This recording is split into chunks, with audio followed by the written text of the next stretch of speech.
ত্রিপুরা সহ বরাক জুড়ে ত্রাস সৃষ্টিকারী কুখ্যাত ডাকাত সর্দার আটক ধর্মনগরে, উদ্ধার বিপুল পরিমাণ অস্ত্রশস্ত্র।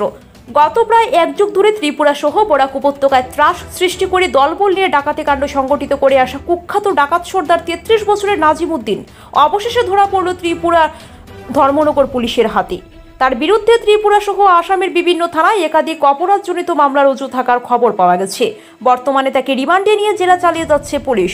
জানা গেছে শুক্রবার ভোররাতে তাকে পাকড়াও করতে গিয়ে পুলিশকে দস্তুর মতো হিমশিম খেতে হয়। চলে উভয় পক্ষের মধ্যে বেশ কয়েক রাউন্ড গুলির লড়াই। শেষে পুলিশের হাতে বাধ্য হয়ে ধরা দেয় নাজিম। জানা গেছে শুক্রবার রাতে ধর্মনগর পুলিশের কাছে খবর আসে যে ডাকাত নাজিম ও তার আরেক সাগরের উত্তর গঙ্গানগরের একটি জঙ্গলে অবস্থান করছে। এমন খবরে ধর্মনগরের এসপি ভানুপদ চক্রবর্তী দলবল নিয়ে নেমে পড়েন অভিযানে। এতে সাফল্য আসে। তবে উক্ত অভিযানে নাজিম ধরা পড়লেও তার সহপাঠী পালিয়ে যেতে সক্ষম হয় বলে খবর পাওয়া গেছে। ধৃত ডাকাতের পিতার নাম মৃত কুটিচাঁদ মিয়া, বাড়ি চুরাইবাড়ি থানার উত্তর ফুলবাড়িতে। পুলিশের জেরায় নাজিম জানায় যে পালিয়ে যাওয়া অপর ডাকাতের নাম নিয়াজ উদ্দিন, তার পিতার নাম একলাস উদ্দিন, বাড়ি শনিছড়ায়। উক্ত অভিযানে ডাকাতদের অস্থায়ী ডেরা থেকে দুটি দেশি বন্দুক, দুটি দা, দুটি কাটার সহ কয়েকটি লাঠি উদ্ধার হয়। উক্ত কাণ্ডে ধর্মনগর পুলিশ 6 নম্বরের 120B/399/400/425/307/506 এবং 25(1B)/27(2) তাছাড়াও অস্ত্র আইনে মামলা হাতে নিয়ে জোর তদন্ত শুরু করেছে। শনিবার তাকে উত্তর জেলা ও দায়রা আদালতে সোপর্দ করা হলে আদালতের নির্দেশে তাকে 5 দিনের পুলিশি রিমান্ডে মঞ্জুর হয়। এ মর্মে এসপি ভানুবাবু জানান যে বর্তমানে তাকে থানায় আটকে রেখে তারা জিজ্ঞাসাবাদ করে তার সাঙ্গপাঙ্গদের ধরতে সবদিকে জাল বিছিয়েছে ত্রিপুরা পুলিশ। করিমগঞ্জ থেকে SM জাহির আব্বাসের প্রতিবেদন। সম্ভবত চুর বা ডাকাত আটক করেছেন, জানতে চাইব গোটা বিষয়ে কোথা থেকে আটক করা হয়েছে, কোন কোন কেসে আটক করা হয়েছে। তো আপনারা জেনে সবাই খুশি হবেন যে ত্রিপুরার বিভিন্ন জায়গাতে চুরি এবং ডাকাতির ঘটনার সঙ্গে যুক্ত একজন কুখ্যাত ডাকাতকে আমরা 29 তারিখ ভোরে বাগবাসা উত্তর গঙ্গানগরের ওরা ডাকাতির প্রিপারেশন করছিল একটা গ্রুপ। আমাদের কাছে আগাম খবর ছিল। তো পুলিশ যে সময় যায় তখন তারা আগ্নেয়াস্ত্র থেকে পুলিশের উপর ফায়ার করে। পুলিশও আত্মরক্ষাতে শূন্য গুলি করে। শেষ পর্যন্ত আমরা কুখ্যাত ডাকাত দলের সর্দার বলা যায় তাকে, যেটা সম্বন্ধে আপনারা সবাই অবগত আছেন। তার নাম হলো নাজিম উদ্দিন, বাবার নাম কুটিচাঁদ মিয়া, বয়স 33, বাড়ি ফুলবাড়ি।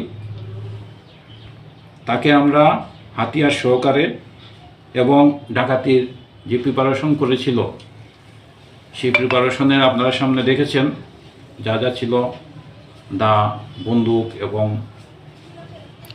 বাকি এই যে লক কাটার, এগুলি সহকারে আমরা তাকে ধরেছি। তো পালিয়ে যাওয়ার সময় সে তারপরে খুব দস্তদস্তি করেছিল। একজন তো পালিয়ে গেল গুলি করতে করতে। তো আশা করি ধর্মনগরবাসী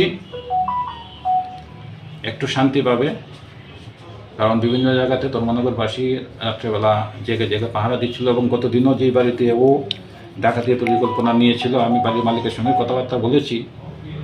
তো সেদিন সে বাড়িতে ডাকাতি করেনি। তো ধর্মনগরে ছাড়াও কুমারঘাটও একটা কেসে ওর নামে চার্জশিট হয়েছিল এবং সে স্বীকার করেছে আগরতলাতে যে রিসেন্টলি যে 2-3টা ডাকাতির ঘটনা হয়েছে সে এবং তার গ্রুপ সেগুলির সঙ্গে যুক্ত ছিল।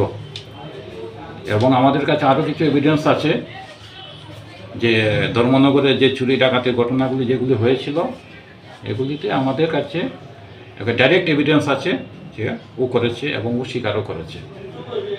এখন আমরা ইনভেস্টিগেশন করছি। আগরতলার থেকে টিম আসছে, বিভিন্ন জায়গা থেকে টিম আসছে তাকে ইন্টারোগেশন করার জন্য। গতকালকে তাকে আমরা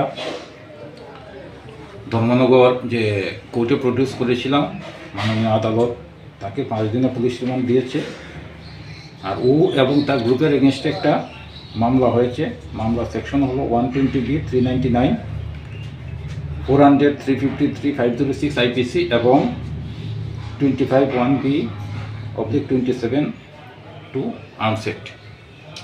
কোন জায়গা থেকে স্যার ওকে ধরা হয়েছে? বাগবাসা উত্তর গঙ্গানগর জঙ্গলের মধ্যে লুকিয়েছিল রাত্রেবেলা ডাকাতি করার উদ্দেশ্য নিয়ে।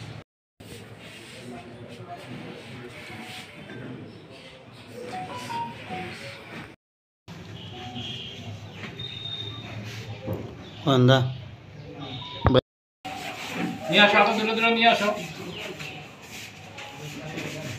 বসে পিছনে দাঁড়াও।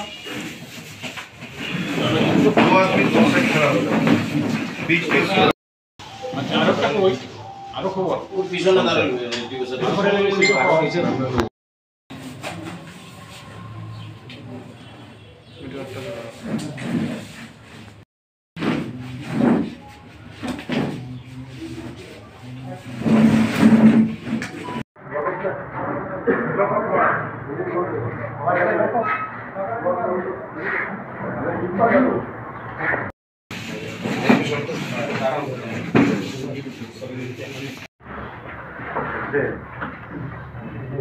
বুঝে